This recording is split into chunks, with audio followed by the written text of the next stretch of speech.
all things are possible. I, Donald John Trump, do solemnly swear.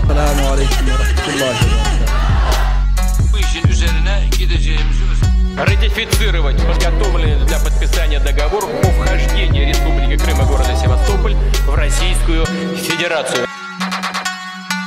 Brexit means Brexit. იტალიის არჩევნები და მათი მნიშვნელობა. ბალკანეთის ქვეყნები შესაძლოა ევროკავშირის წევრები გახდნენ. ინტერვიუ იაპონიის პრემიერ მინისტრის მრჩეველთან საგარეო საკითხებში. Japan was blessed in two ways. პოპულიზმი, როგორც თანამედროვე პოლიტიკის უმთავრესი მახასიათებელი. გამარჯობა. ეს 42 პარალელია, მე გიორგი გვიმრაძე. გასულ კვირას იტალიაში ჩატარდა საპარლამენტო არჩევნები, რომელიც საკმაოდ მნიშვნელოვანია როგორც საკუთრივ იტალიისათვის, ისე მთელი ევროპისათვის. ბოლო 70 წლის განმავლობაში იტალიაში 65 ჯერ გადაირჩიეს მთავრობა. სწორედ ეს გახლავთ მთავარი ინტრიგა, მთავარი მოკლევადიანი ინტრიგა ამ არჩევნებზეც, რადგანაც დღემდე გაურკვეველია, რომელი პოლიტიკური ჯგუფი შეძლებს მთავრობის დაკომპლექტებას ამჯერად. ეს იქნება ევროპისათვის საზარელი ღამე. ასე გამოიხმაურა იტალიაში გამართული არჩევნების შედეგებს ფრანგი პოლიტიკოსი, ცნობილი ევროსკეპტიკოსი მარინ ლეპენი. მართლაც 4 მარტს იტალიაში გამართული არჩევნები თავისუფლად შეგვიძლია ჩავთვალოთ ბრექსიტის ტენდენციის გაგრძელება. იტალიის არჩევნებთან დაკავშირებით სამ ძირითად საკითხზე უნდა გავამახვილოთ ყურადღება. საარჩევნო კანონმდებლობა, საარჩევნო თემატიკა და ის თუ რა შედეგით შეიძლება დასრულდეს არჩევნები. როგორც უკვე აღვნიშნეთ, იტალია ყველაზე турბულენტური სახელმწიფოა ევროპაში. ყოველ შემთხვევაში ეგრეთ წოდებულ ძველ ევროპაში. გარდა ხელისუფლებების ხშირი ჩანაცვლებისა, აქ კანონმდებლობასაც საკმაოდ ინტენსიურად ცვლიან. 1992 წლიდან მოყოლებული აქ 4-ჯერ შეცვალეს საარჩევნო კანონი. ბოლოს 2017 წელს. თუმცა ამჟამად მოქმედი კანონი კვლავ გასაჩივრებულია საკონსტიტუციო სასამართლოში, სადაც განხილვა ჯერაც არ დასრულებულა. მოქმედი რეგულაციით გაუხდა მანამდე არსებული ეგრეთ წოდებული ბონუსის ნორმა და დაბრუნდა ძალაში ერთმანდატიანი მაჟორიტარული ოლქები. მოკლედ, ვერც მოქმედი და ვერც მანამდე არსებული კანონმდებლობით ვერც ერთი პოლიტიკური ძალა უმრავლეს საკმარის უმრავლესობას ვერ დააგროვებდა და შესაბამისად ვერ დააკომპლექტებდა ხელისუფლებას. ამიტომ ერთადერთი გამოსავალი ახალი კოალიციების შექმნაშია. თუ წინა საარჩევნო რიტორიკასა და თემატიკას გავითვალისწინებთ, არსებულზე მეტი კოალიციის ჩამოყალიბება რთული წარმოსადგენია, თუმცა მაინც შესაძლებელი. Meno tasse, meno Stato, meno Europa. Il problema numero uno in questo momento è il terrorismo islamico. Unione Europea è il Titanic che sta affondando. Il populismo è una bellissima parola, populista. Sono orgoglioso di essere un populista. წინა საარჩევნო თემატიკიდან სამი ძირითადი საკითხი უნდა გამოვყოთ. გადასახადები, ევროკავშირთან ინტეგრაციის ხარისხი და მიგრანტები. გადასახადების წინით თლიან შიდა პროდუქტში იტალია საშუალო ევროპულ მაჩვენებელზე უფრო მაღლა დგას. მაღალ გადასახადებს აბრალეს პოლიტიკოსთა ნაწილი გადასახადებისაგან თავის არიდების მაღალ მაჩვენებელსაც. წინა საარჩევნო გადასახადების შემცირების დაპირება ყველა პოლიტიკურმა ჯგუფმა გასცა. თუმცა თუ მმართველი პარტია პროგრესული გადასახადის პრინციპის დატოვების პარალელურად აქცენტს გადასახადების ამოღების ეფექტიანობის ამაღლებაზე აკეთებს, მემარჯვენე კოალიცია ეგრეთ წოდებული ბრტყელი გადასახადის შემოღებას გეგმავს. ხოლო ნიშნულად კი 23%-ს ასახელებს, რაც ამჟამად პროგრესული გადასახადის საწყისი მაჩვენებელია. რაც შეეხება ხუთვარსკვლავიან მოძრაობას, გადასახადების შემცირების პარალელურად ის ძირითადად ყურადღებას ბიუროკრატიის შემცირებაზე აკეთებს. მაგალითისათვის იტალიანი პარლამენტარის წლიური ანაზღაურება 154,000 ევროა, რაც საშუალო ევროპულ მაჩვენებელს 60%-ით აღემატება.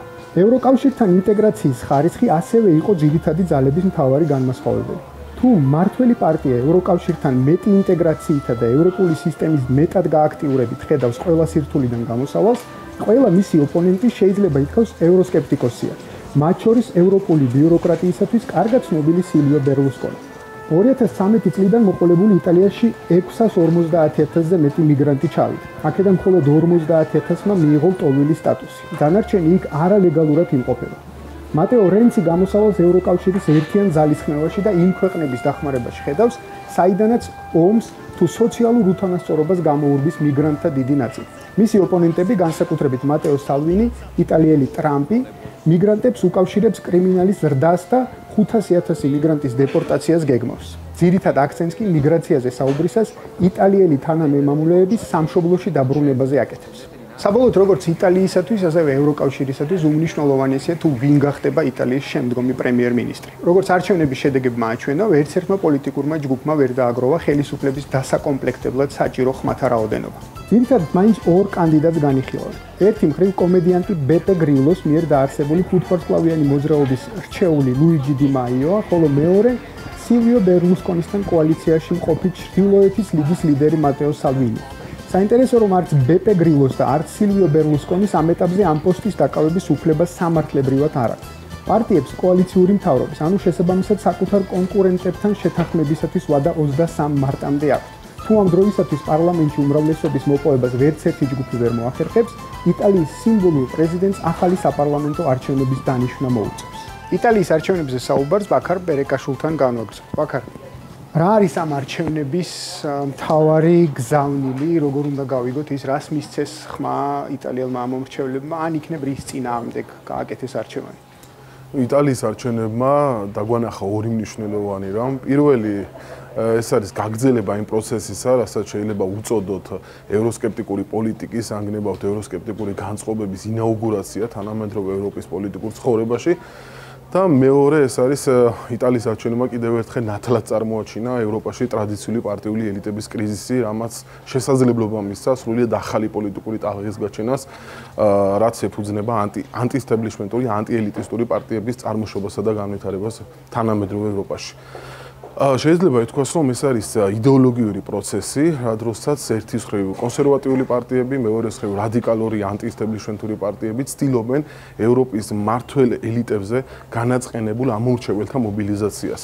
რასაც თავის მხრივ ყვებას გარკვეული პროცესები და გარკვეული ფაქტორები, აქედან შეიძლება განსაკუთრებით გამოვარჩიოთ მიგრანტთა კრიზისი ევროპაში და ლიბერალური დემოკრატიის კრიზისი ევროპაში. ამ ადამიანებს იმ ხალხს, რომლებიც თქვათ იმარჯვებენ ან რაღაც წარმატებას აღწევენ ხოლმე ამ პოლიტიკურ პროცესში, ხშირ შემთხვევაში მედია წარმოაჩენს როგორც უფრო მეტად მავნებლებად, ვიდრე ისინი ამას თქვათ წარმოაჩენენ ხოლმე თვითონ. ხდება მათი თქვათ გამონათქვამების თუ გზავნილების კონტექსტიდან ამოგლეჯვა. რასთან არის ეს ყველაფერი დაკავშირებული? საქმე იმაშია, რომ მეინსტრიმული, ანუ იგივე წამყვანი მედია არის თავად ნაწილი, ასე ვთქვათ, ესტაბლიშმენტის, ამიტომ მათი განწყობები ბუნებრივი ასეთი ტიპის ლიდერების მიმართ, რომელსაც ისინი უწოდებენ მემარჯვენე პოპულისტებს ან ექსცენტრიულ პოპულისტებს, ბუნებრივი არის ნეგატიური და ჩვენ ეს უნდა დავინახოთ პოლიტიკურ იდეოლოგიურ ჭრილში, ანუ ასეთი მედია, წამყვანი მედია, ასეთი ტიპის პოლიტიკოსებს განიხილავს როგორც მათ იდეოლოგიურ ოპონენტებს. არ მოსწონთ მათი პოლიტიკური ენა, პოლიტიკური მეტყველება,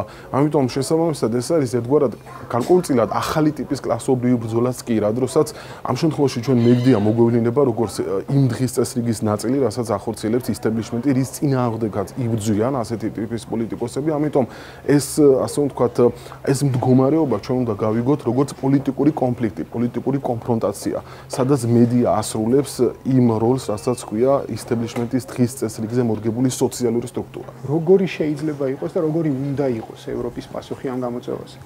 უპირველეს ყოვლისა უნდა ვიცოდეთ ის, რომ ევროპის ერთიანობის იდეა თავის ასე ვთქვათ პოლიტიკური და კულტურული აღორძინების ხანაში შევიდა მეორე მსოფლიო ომის შემდეგ, 50-იან 60-იან წლებში, ეს იყო დაფუძნებული იმ გამოცდილებაზე, იმ ვთქვათ ტრაგიკულ, დრამატულ გამოცდილებაზე, რომელიც მეორე მსოფლიო ომიდან მოჰყვა ევროპას. ევროპელები მივიდნენ, ევროპელი ხალხები მივიდნენ იდასკვნამდე, რომ ნაცვლად ასე ვთქვათ კონფლიქტისა და დაპირისპირებისა საჭიროა შეიქმნას თანამშრომლობის სისტემა და ეს ამას დაეფუძნა ზუსტად ევროპის ერთიანობის სისტემა, ანუ უარის თქმა ომისადმი, უარის თქმა, ასე ვთქვათ, დაპირისპირებისადმი, მაგრამ იყო კიდე მეორე მნიშვნელოვანი ფაქტორი, რასაც ეფუძნებოდა ევროპის ერთიანობის იდეა, ეს იყო ის, რომ მეორე მსოფლიო ომის შემდეგ 50-იან და 60-იან წლებში და 70-იან წლების გარკვეული პერიოდამდე ევროპაში მოხდა, ასე ვთქვათ, ეგრეთ წოდებული კლასობრივი შერიგება, გარკვეული მორალური კონსენსუსი იმის თაობაზე, რომ საჭიროა მოხდეს ინსტიტუციონალიზაცია სოციალური კეთილდღეობის, თანასწორობისა და სოციალური სამართლიანობის.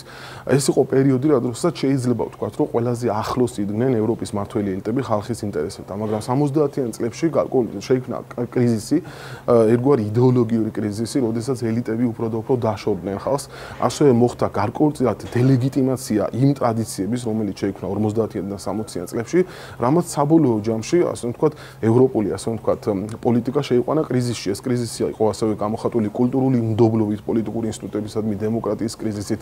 ამიტომ იმისათვის რომ შენარჩუნდეს ევროპის ერთიანობის იდეა, საჭირო არის ელიტებმა უბრალოდ ან ვთქვათ, წამოვიდეს სრულიად ახალი ტიპის პოლიტიკური ელიტები, რომლებიც გადაიაზრებენ, ასე ვთქვათ, აი ამ პროცესს, თუმცა ცხადია ისეთი ელიტები, როგორც არიან მემარჯვენე პოპულისტები, შეიძლება არ იყოს პასუხი ბუნებრივი ევროპის ერთიანობის, იმიტომ რომ ისინი პირიქით, ასე ვთქვათ, ევროსკეპტიკური განწყობები არის მათი მთავარი იდეოლოგიური პლატფორმა, მაგრამ ევროპაში ჩნდება იმის შესაძლებლობა, რომ ასევე წამოვიდეს ახალი პოლიტიკური ტალღა, რომელიც ასე ვთქვათ, რომლის ასე ვთქვათ, ტრაექტორია მიმართული იქნება იმისკენ, რომ ევროპამ თავისთავი ხელახლა აღმოაჩინოს და დააფუძნოს იმ ფასეულობებს, რასაც თავის დროზე დაეფუძნა. მადლობა ბაქარ. ხსენებულ გამოწვევებზე ევროკავშირის პასუხად უნდა მივიჩნიოთ გადაწყვეტილება გაფართოების შესახებ. გასულ კვირას ჟან-კლოდ იუნკერი სტუმრობდა ბალკანეთის ნახევარკუნძულს, სადაც ბალკანეთის სახელმწიფოთა გაწევრიანების შესაძლებლობა განიხილეს. შოთა ხელით. გამოჩნდება თუ არა დასავლეთ ბალკანური ქვეყნებისთვის სინათლე გვირაბის ბოლოს, ეს ჯერ კიდევ განხილვის თემაა. ოფიციალური ბრიუსელის მხრიდან გამოთქმული ღიაობის მიუხედავად, რეალობა სხვაგვარია. დასავლეთ ბალკანეთის 6 ქვეყანას განსხვავებული ევროპული პერსპექტივა აქვს. მათგან მხოლოდ 2-ს, სერბეთსა და მონტენეგროს აქვს გაწევრიანების მოლაპარაკებები დაწყებული და 2025 წლისთვის მათი მიღება უფრო რეალურია. 2-ს, ალბანეთსა და მაკედონიას მხოლოდ კანდიდატის სტატუსი აქვს, ხოლო ბოსნიასა და კოსოვოს ამ სტატუსის მისაღებად აპლიკაცია ჯერაც არ შეუტანიათ. თებერვალში ევროკომისიამ სტრატეგია ევროკავშირის გაფართოების პერსპექტივა დასავლეთ ბალკანეთის ქვეყნებისთვის დაამტკიცა, სადაც ამ ქვეყნებისთვის მთავარი კრიტიკული სფეროები 4 საკითხად გამოკვეთა. ესენია: თავისუფალი საბაზრო ეკონომიკა, კანონის უზენაესობა, ორმხრივი დავები ქვეყნებს შორის და ევროკავშირის მიმართ საზოგადოებრივი არჩევანის სიცხადე. მათგან ბოლო 2 განსაკუთრებით აღსანიშნავია, რადგან სტრატეგიის მიხედვით ევროპული გაერთიანება თავის რიგებში არ მიიღებს იმ ქვეყანას, რომელსაც მეზობელთან სასაზღვრო ტერიტორიული დავები ექნება. ამ კუთხით კრიტიკული საკითხებია სერბეთ-კოსოვოს კონფლიქტი და მაკედონია საბერძნეთის დავა მაკედონიის სახელწოდებაზე. ბრიუსელი კანდიდატ და გაწევრიანების მსურველ მხარებს მოუწოდებს ევროპული კურსი გახდეს ცხადი და გამოკვეთილი მათ საზოგადოებებში. ეს საკითხი შეგნებულად არის გამოტანილი დღის წესრიგში, რადგან ამ კუთხით ბალკანური ქვეყნები არაერთგვაროვანი და არასტაბილურია. Let's talk about the public opinion. მოდით ვისაუბროთ საზოგადოებრივ განწყობებზე. ჩვენ ხედავთ, რომ სერბთა მხოლოდ მცირე ნაწილს სურს ევროკავშირის წევრობა. როგორია საჯარო დისკურსი სერბეთში ამ საკითხთან დაკავშირებით? სერბეთში ევროპულ ინტეგრაციაზე საზოგადოებრივი თანხმობაა, მაგრამ ბოლო პერიოდში ხელისუფლების ქმედების გამო ოპოზიციაში სულ უფრო იკლებს ინტეგრაციის მიმართ ენთუზიაზმი. ევროკავშირის წევრობაზე განცხადებული სურვილი აქვს ყველა ბალკანურ ქვეყანას. ყველაზე ძლიერ ეს ალბანეთში და კოსოვოში შეიმჩნევა. ცოტაოდენი სკეპტიციზმია მონტენეგროში და ბოლოს ყველაზე ნაკლებად სერბეთსა და მაკედონიაში არიან ამხრივ ენთუზიაზმით განწყობილნი. ბრიუსელის ამგვარი მოულოდნელი პოლიტიკური ნაბიჯი დაჩქარებული გაფართოების კუთხით რამდენიმე მიზეზით შეიძლება იყოს განპირობებული. ბრექსიტის დასრულების შემდგომ ევროკავშირი მისი შიდა ბაზრის მნიშვნელოვან წილს 65 მილიონ მომხმარებელს დაკარგავს, რაც მის ეკონომიკას გარკვეულწილად შეამცირებს. ამის ნაწილობრივ ასანაზღაურებლად გაერთიანება შეეცდება დასავლეთ ბალკანეთის კავშირის გარეთ დარჩენილი 6-ვე ქვეყანა მიიღოს, რომელიც ჯამში 20 მილიონიანი ბაზარია. ეკონომიკური ფაქტორის გარდა მნიშვნელოვანია პოლიტიკური ასპექტებიც. ევროგაერთიანება გაფართოების პროცესით შეეცდება დაამტკიცოს, რომ ის კვლავ სიცოცხლის უნარიანია და მიმზიდველი გარე სამყაროსთვის. კიდევ ერთი აღსანიშნავი ასპექტი ევროკავშირის მთავარი ღირსებაა, რომელიც მშვიდობისა და უსაფრთხოების გარანტირებაში გამოიხატება და რის გამოც ორგანიზაციამ 2012 წელს ნობელის პრემია მიიღო. ბალკანეთის ინტეგრაციით ბრიუსელი შეეცდება მისი ეს მახასიათებელი კიდევ ერთხელ გამოავლინოს და ევროპის კონტინენტზე ყველაზე ტურბულენტურ რეგიონში მშვიდობა დაამყაროს. მესამე ასპექტი რუსეთისგან მომავალი ევროკავშირის დეზინტეგრაციისკენ მიმართული საინფორმაციო პოლიტიკა და საკუთარი გავლენების ზრდის მცდელობაა. ამ კუთხით ყველაზე მოწყვლადი სწორედ ბალკანური ქვეყნებია. მათი ინტეგრაციით ევროკავშირი შეეცდება მის შუაგულში არსებული სივრცე რუსულ გავლენებს გამოაცალოს და მას დასაყრდენი წაართვას. მიუხედავად ევროკავშირის ამ მცდელობებისა, ჩნდება კითხვა, თუ რამდენად არის გაფართოება ადეკვატური პასუხი იმ სტრუქტურულ და სისტემურ გამოწვევებზე, რასაც თანამედროვე ევროგაერთიანება აწყდება. იქნება ეს მიგრანტთა თუ ევროზონის კრიზისი, მზარდი ევროსკეპტიციზმი და ულტრამემარჯვენე პოპულისტური განწყობები თუ ბრიუსელის ლეგიტიმაციის დეფიციტი. რამდენიმე დღის წინ საქართველოში იმყოფებოდა იაპონიის პრემიერ მინისტრის შინცო აბეს მრჩეველი საგარეო საკითხებში პროფესორი ტომოჰიკო ტანიგუჩი, რომელთან ინტერვიუს ჩაწერის შესაძლებლობა ჩვენ მოგვეცა. ამ ინტერვიუს ცოტა ხანში შემოგთავაზებთ, მანამდე კი ტატო ხუნდაძე მოგვითხრობს იაპონიის მაგალითის შესახებ.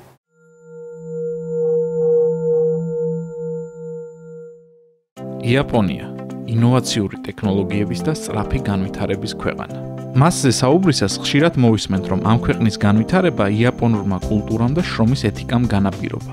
მართლაც, ეს არის ქვეყანა, სადაც ადამიანები გადაჭარბებული შრომის გამო კვდებიან და ზოგიერთ კომპანიაში დღის ბოლოს ელექტროენერგიას თიშავენ, რათა თანამშრომლებს აიძულონ მუშაობის შეწყვეტა. ბუნებრივია, იაპონურმა კულტურამ დიდი როლი ითამაშა ქვეყნის სწრაფ განვითარებაში. თუმცა კულტურისა და ეროვნული მახასიათებლების მიღმა არსებობდა ეკონომიკური განვითარების გრძელვადიანი პოლიტიკა, რომელმაც დრამატულად შეცვალა იაპონელთა ბედი. იაპონიის განვითარება იწყება ჯერ კიდევ მეიძის განათლებული მმართველობის ეპოქაში, როდესაც იაპონიის იმპერატორმა 1868 წლიდან ბოლო მოუღო ტრადიციულ ფეოდალურ სისტემას და დაიწყო ქვეყნის მოდერნიზაცია. თუმცა მეორე მსოფლიო ომამდე იაპონიის განვითარება მეტწილად მილიტარიზმ და სამხედრო უპირატესობას ემყარებოდა. მეორე მსოფლიო ომში განცდილმა მარცხმა და ბირთვულმა იერიშმა იაპონური განვითარების სტრატეგია სრულიად შეცვალა. მილიტარიზმის ნაცვლად ქვეყანამ მსონი ტექნოლოგიურ განვითარებაზე დადო. იაპონიის მთავრობა 1950-იანი წლების მეორე ნახევრიდან მოყოლებული ახორციელებდა მძლავრ ინდუსტრიულ პოლიტიკას. კომპანიებს ჰქონდათ საშუალება მიიღოთ ბანკებიდან იაფი ფული. მთავრობა გაცემდა იაფ კრედიტებს და სუბსიდიებს ადგილობრივ კორპორაციებს. იაპონური ბიუროკრატია მეტისმეტად ზღუდავდა პირდაპირ უცხოურ ინვესტიციებს. ასევე ხელს უშლიდა უცხოური პროდუქციის მოხმარებას მაღალი ტარიფებით. იაპონურ ეკონომიკურ სასწაულში განსაკუთრებული როლი ითამაშა ბიზნეს კონგლომერატებმა, ეგრეთ წოდებულმა კეირეცუებმა. კეირეცუ ეს არის იაპონური ბიზნეს კონგლომერატი, რომელიც მოიცავს მშობელ კომპანიას, ბანკს და მცირე ერთმანეთთან გადაჯაჭვულ კომპანიებს. ეს კომპანიები ფლობენ ერთმანეთის წილებს. ამგვარი გაერთიანებების ხიბლი იმაშია, რომ მსხვილი მოთამაშეები კი არ ყლაპავენ მათ ქსელში შემავალ მცირე კომპანიებს, არამედ ხელს უწყობენ ერთმანეთის განვითარებას, კრედიტის მიწოდებით და ასევე ცოდნისა და ტექნოლოგიების გაზიარებით. იაპონური კორპორატივიზმი ეფუძნება ნდობას და ურთიერთპატივისცემას. კორპორაციებში ადამიანები ხშირად სიცოცხლის ბოლომდე მუშაობენ. კომპანიები ვალდებულნი არიან იზრუნონ საკუთარ თანამშრომლებზე და ხშირად ისეთ სოციალურ პასუხისგებლობებს იღებენ, რაც დასავლეთში სახელმწიფოებზეა მინდობილი. ამგვარი კონგლომერატების კარგი მაგალითია ტოიოტა, რომელიც დღეს ერთ-ერთ ლიდერ კომპანიად გვევლინება მანქანათ მშენებლობის მიმართულებით. იაპონურმა კომპანია ტოიოტამ ამერიკაში პირველი ფილიალი 1957 წელს გახსნა. არსებობდა დიდი მოლოდინი, რომ იაფასიანი იაპონური მანქანები სწრაფად დაიპყრობდნენ ამერიკულ ბაზარს. თუმცა, ბაზარზე შესვლიდან 1 წლის შემდეგ კომპანიამ 300 მანქანაზე ნაკლები გაყიდა. იაპონიაში არსებობდა დებატები, რომ შეეწყვიტათ მანქანების წარმოება და დაბრუნებოდნენ აბრეშუმის ინდუსტრიას. თუმცა, ტოიოტას დაჟინებულმა სწრაფვამ და სახელმწიფოს 30 წლიანმა მხარდაჭერამ ეს კომპანია გლობალურ ლიდერად აქცია. დღეს იაპონია ეკონომიკის სიდიდით მესამე ადგილს იკავებს ამერიკისა და ჩინეთის შემდეგ. უმუშევრობის დონე 2.7%-ია. სიცოცხლის ხანგრძლივობა იაპონიაში 83 წელია და ამ მაჩვენებლით იგი პირველ ადგილზეა მსოფლიოში. იაპონელი მოსწავლეებიც მათემატიკური უნარებით საპატიო პირველ ადგილს იკავებენ. ეს წარმატება ვერ იქნებოდა შესაძლებელი საზოგადოების, ბიზნესის და სახელმწიფოს ჰარმონიული და სკრუპულოზური თანამშრომლობის გარეშე, რაც თავის მხრივ იაპონურ ღირებულებებს, ურთიერთმხარდაჭერას, თანამშრომლობას, ნდობასა და კეთილგანწყობას ეფუძნებოდა. Dr. Taniguchi, thank you so much. Pardon, პროფესორო, დიდი მადლობა რომ დაგვითმეთ დრო. რა არის იდეა, რომლის ჩვენთვის გაზიარებაც გსურდათ ამ ვიზიტის განმავლობაში? პირველ რიგში, რაც ყველაზე მთავარია, საქართველოს და იაპონიამ, ისევე როგორც ქართველმა და იაპონელმა ხალხმა, ერთმანეთი გაცილებით უკეთ უნდა გაიცნოს. რაც მეტი გეცოდინებათ იმის შესახებ, თუ რა ხდება იაპონიაში, მით მეტად შეძლებთ გაიგოთ, რისი შემოთავაზება შეუძლია იაპონიას. ამიტომ თავიდან ერთმანეთი უკეთ უნდა გავიცნოთ. სწორედ ამ მიზეზით მინდა იაპონიის საგარეო პოლიტიკის კონკრეტულ საკითხებზე გადავინაცვლოთ. დავიწყოთ შემდეგით. იაპონიისა და რუსეთის ურთიერთობა განვითარებებში რეალური პროგრესი არ შეინიშნება. ვლადიმერ პუტინი პრეზიდენტობას კიდევ ერთი ვადით აპირებს. ფიქრობთ, რომ მისი ამ ეტაპზე ბოლო ვადის განმავლობაში შესაძლებელია რაიმე სახის პროგრესი? ძალიან მარტივია რუსეთისა და იაპონიის ურთიერთობებთან დაკავშირებით პესიმისტურად განეწყო.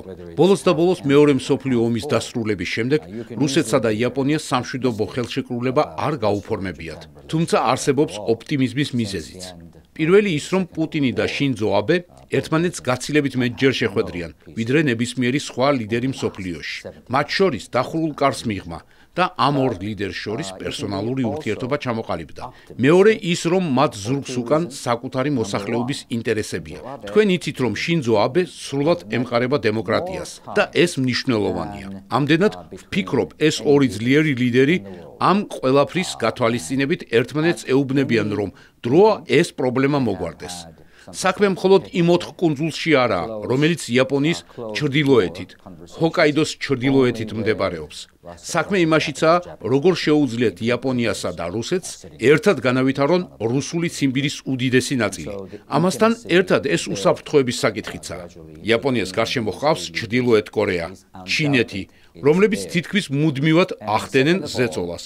ასე რომ ჩვენთვის მნიშვნელოვანია, რაც შეიძლება მშვიდობიანი ურთიერთობა გქონდეს რუსეთთან. როგორია იაპონიის პოზიცია ჩინეთის როლის ზრდასთან დაკავშირებით გლობალურ ეკონომიკაში? როგორია თქვენი კონკურენტული სტრატეგია აზიაში, სადაც მხოლოდ ჩინეთი კი არა, ინდოეთის როლიც იზრდება, ასე რომ აზიაში ზოგადად კონკურენცია ღრმავდება? ჩინეთთან კონკურენცია ამ შემთხვევაში სრულიად უსარგებლოა. უნდა გამოიყენო უპირატესობა, რომელსაც ჩინური სამომხმარებლო და ტექნოლოგიური ბაზრის ზრდა გაძლევს. თუმცა აქ ერთი მნიშვნელოვანი დეტალია: ინტელექტუალური საკუთრების ქურდობა. ბევრი იაპონური კომპანია მსგავსი მცდელობის მსხვერპლი გახდა ჩინეთის მხრიდან. ასევე, როდესაც საქმე გეოპოლიტიკურ გაფართოებას ეხება. მით უმეტეს ოკეანეთში. ეს ძალიან სახიფათო და შემაშფოთებელია. არა მხოლოდ იაპონიისთვის, არამედ სხვა აღმოსავლეთ აზიური ქვეყნებისთვის და რა თქმა უნდა ამერიკის შეერთებული შტატებისთვისაც. ჩინელებს მუდმივად ვუმეორებთ, რომ პატივი უნდა სცენ ღრმად ფევს გადგმულ საერთაშორისო მიღებულ კანონებსა და ნორმებს.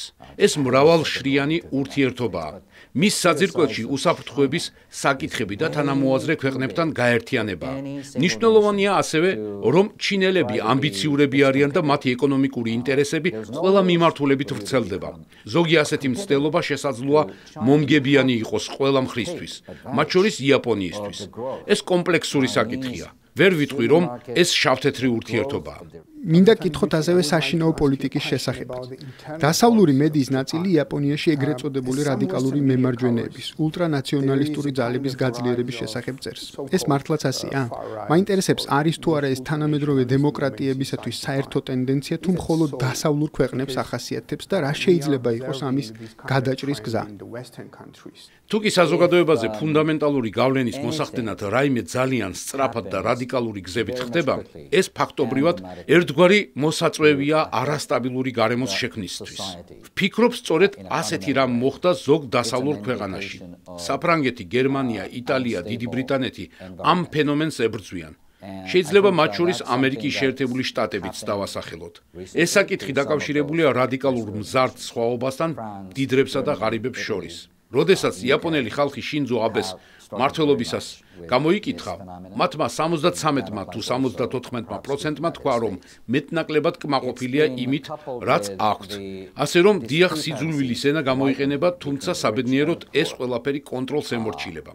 ეკონომიკას ამ კუთხით ძალიან დიდი მნიშვნელობა აქვს. ამჟამინდელი ეკონომიკური პოლიტიკა ორიენტირებულია ახალგაზრდა თაობებისთვის იმედის ჩასახვაზე. თუ კი ახალგაზრდებს, რომელთა ასაკიც 20-დან 40 წლამდე მერყეობს, არ ექნებათ იმედი, მაღალი თვითშეფასება, ესეც საუკეთესო მიზეზი გახდება იმისთვის, რომ არასტაბილური საზოგადოება შეიქმნას. რა შეიძლება გახდეს ის გაკვეთილი, რომელიც ჩვენ საქართველოს იაპონიის განვითარებისაგან შეიძლება ვისწავლოთ? პირველი, იაპონიას დიდი წიაღისეული რესურსი არ აქვს. ჩვენ გვქონდა ქვანახშირი, თუმცა რესურსი ქვეყანაში 60-იანი წლების დასაწყისშივე ამოიწურა. ეს იმ პერიოდს დაემთხვა, როდესაც ქვანახშირი ნავთობმა ჩაანაცვლა. და სწორედ აზიისა და წყნარი ოკეანის მიმართულებით ნავთობპროდუქტების ტრანზიტზე კონტროლს ჩვენი პარტნიორი, შეერთებული შტატები ახორციელებდა, რაც ჩვენთვის ხელსაყრელი აღმოჩნდა. მეორე, რამაც უზრუნველყო ჩვენი განვითარება არის ადამიანური რესურსი. იაპონური ქალაქები ამერიკის მიერ ჩამოგდებულმა ატომურმა ბომბებმა გაანადგურა. თუმცა მაშინ ადამიანური კაპიტალი გადარჩა და დღეს შეიძლება ითქვას, რომ იაპონური ეკონომიკის პირველ სამ ადგილზე ადამიანური რესურსი დგას. მტკიცეთ მწამს, რომ ქართველები და სხვა მრავალი ადამიანი დედამიწის ამ ნაწილში შრომელი ხალხია. უნდა გავითვალისწინოთ, რომ ამ პროცესს დრო სჭირდება. ასე სწრაფად არაფერი მიიღწევა. ეს თაობების ამოცანაა. ბატონო პროფესორო, დიდი მადლობა. მადლობა თქვენ. დაუბრუნდეთ ევროპას. ევროპისა და ზოგადად დასავლეთის პოლიტიკის ძირითად მახასიათებლად ბოლო პერიოდში შეიძლება ჩაითვალოს პოპულიზმი. პოპულისტი პოლიტიკოსები რიგ შემთხვევაში ექცევიან ძლევამოსილი სახელმწიფოების სათავეში. ისინი განაპირობებენ ძრებს, რომლებიც ხშირად საფრთხეს უქმნის აქამდე შეთანხმებულ წესრიგს. მათე გაბიცინაშვილი მოგვითხრობს პოპულიზმის რაობასა და მიზეზებზე.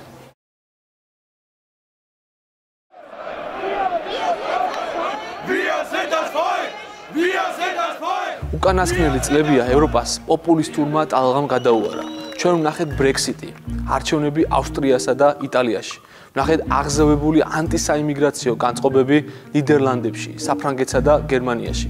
აღმოსავლეთ ევროპის რიგ ქვეყნებში უკვე სახეზეა ახალი პოლიტიკური მმართველობის ფორმა, ეგრეთ წოდებული არალიბერალური დემოკრატიები, პოპულისტებით სათავეში.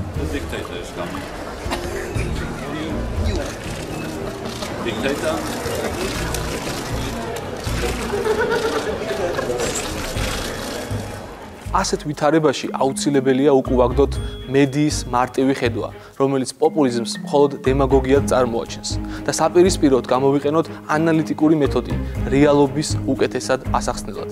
პოპულიზმი პოლიტიკის კეთების განსაკუთრებული ფორმაა. ის საზოგადოებას წარმოგვიჩენს ორ უკიდურესად დაყოფილ დაპირისპირებულ ჯგუფად, დამარცხებულებად და გამარჯვებულებად. პოპულისტური წარმოდგენით დამარცხებული პოლიტიკიდან განდევნილი უბრალო ხალხი უპირისპირდება გამარჯვებულ, მცირე კორუმპირებულ ელიტას. როგორც ერთმა კომენტატორმა აღწერა, პოპულისტები ამბობენ იმას, რაც ხალხს სურს რომ გაიგონოს. The question that I want to ask, that we're all going to ask is, who are you? I'd never heard of you. Nobody in Europe had ever heard of you. I would like to ask you, President, who voted for you? ორ ძირითად ფაქტორს გამოვყოფ, რომელიც განაპირობებს გაბრაზებული ხალხის მასებში პოპულისტური პოლიტიკის მიმართ აღტკინებას. პირველი ფაქტორი ეს გახავთ ტრადიციული პარტიების კრიზისი. ირლანდიელი პოლიტოლოგი პიტერ მეიერი თავის წიგნში სიცარიელის მართვა შესანიშნავად აღწერს თანამედროვე პარტიების კრიზისს. პარტიულმა ეპოქამ ჩაიარა. მიუხედავად იმისა, პარტიები კვლავ არსებობენ, ისინი იმდენად დაშორდნენ საზოგადოებას და ერთმანეთთან კონკურენციის ისეთ უშინაარსო ფორმებს იღებენ, რომ მათში წარმომადგენლობითმა დემოკრატიამ სრულად დაკარგა აზრი. მაგალითად, დღეს ჩვენ ვეღარანაირი განსხვავებას ვეღარ ვხედავთ გერმანელ სოციალ-დემოკრატებსა და ქრისტიან დემოკრატებს შორის. აღარანაირი განსხვავება აღარ დარჩა ტონი ბლერის მომხრეებსა და კონსერვატიულ პარტიას შორის. მასიურმა პრივატიზაციის და დერეგულაციის პოლიტიკებმა მკვეთრად დაასუსტა საჯარო წარმომადგენლობითი ინსტიტუტების როლი. ეს ის ინსტიტუტებია, რომლითაც მოქალაქეებს შეეძლოთ გადაწყვეტილების მიღების პროცესზე გავლენის მოხდენა. 90-იანი წლებიდან მოყოლებული პოლიტიკური ელიტების მხრიდან ზოგიერთი მნიშვნელოვანი საკითხი საერთოდ გაქრა დღის წესრიგიდან. მაგალითად, ყველა ერთ აზრზე იყო ევროინტეგრაციის პროცესზე, თავისუფალ ვაჭრობასა და იმიგრაციის საკითხზე. ამან მოსახლეობის დიდი ნაწილის სურვილებისა და ინტერესების უგულებელყოფა გამოიწვია. შესაბამისად, ისინი გაუცხობდნენ ისტაბლიშმენტისგან. ამას დაემატა 2008 წლის ფინანსური კრიზისი, ბანკებისა და ვალების წინაშე მიტოვებული მოსახლეობის უკმაყოფილება. After 2008, there was clearly a banking crisis. The state stepped in, saved the banks, but many people feel that they were left behind by governments and parties of all kinds. So what you've seen is the look to the extremes in politics and people looking away from established elitist politicians who seem to believe that they have no duty to communicate or to live a similar life as the people they're supposed to represent. როგორც შანტალ მუფი აღწერს, დემოსი, ანუ სუვერენული ხალხი, გადაისროლეს მარგინალურ სივრცეში. შედეგად დღეს ჩვენ ვცხოვრობთ სისტემაში, რომელიც დაცლილია დემოკრატიული შინაარსისგან, მაგრამ დეკორაციად, ასე ვთქვათ, შესანიღბად, კვლავ დემოკრატიულ ინსტიტუტებს იყენებს.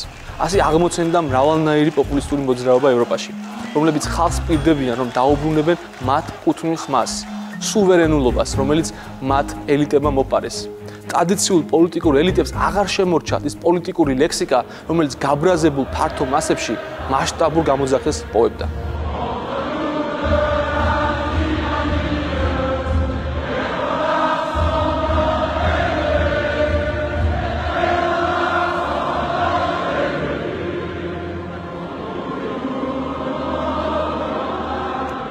დღევანდელი პოპულიზმის წამქეზებლად თავისუფლად შეგვიძლია მივიჩნიოთ თანამედროვე მედიაც.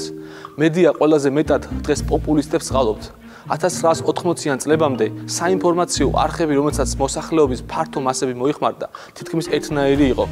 გაზეთები მეტწილად დაკავშირებული იყო ან პოლიტიკურ პარტიებთან, ან პროპკავშირებთან. ისინი წყვეტდნენ თუ რა უნდა ყოფილიყო ნიუსი და რა არა. დღევანდელი მედიის ლოგიკა და სტრუქტურა აბსოლუტურად განსხვავებულია. მათი მთავარი მიზანი მეტი მოგების მიღებაა. ფულიკის სკანდალს, პოლარიზაციას და კონფლიქტს მოაქვს, რომელიც პოპულისტებზე უკეთესად არავის გამოსდით. ასე ხვდებიან ისინი გაბრაზებული მასების ყურადღების ეპიცენტრში.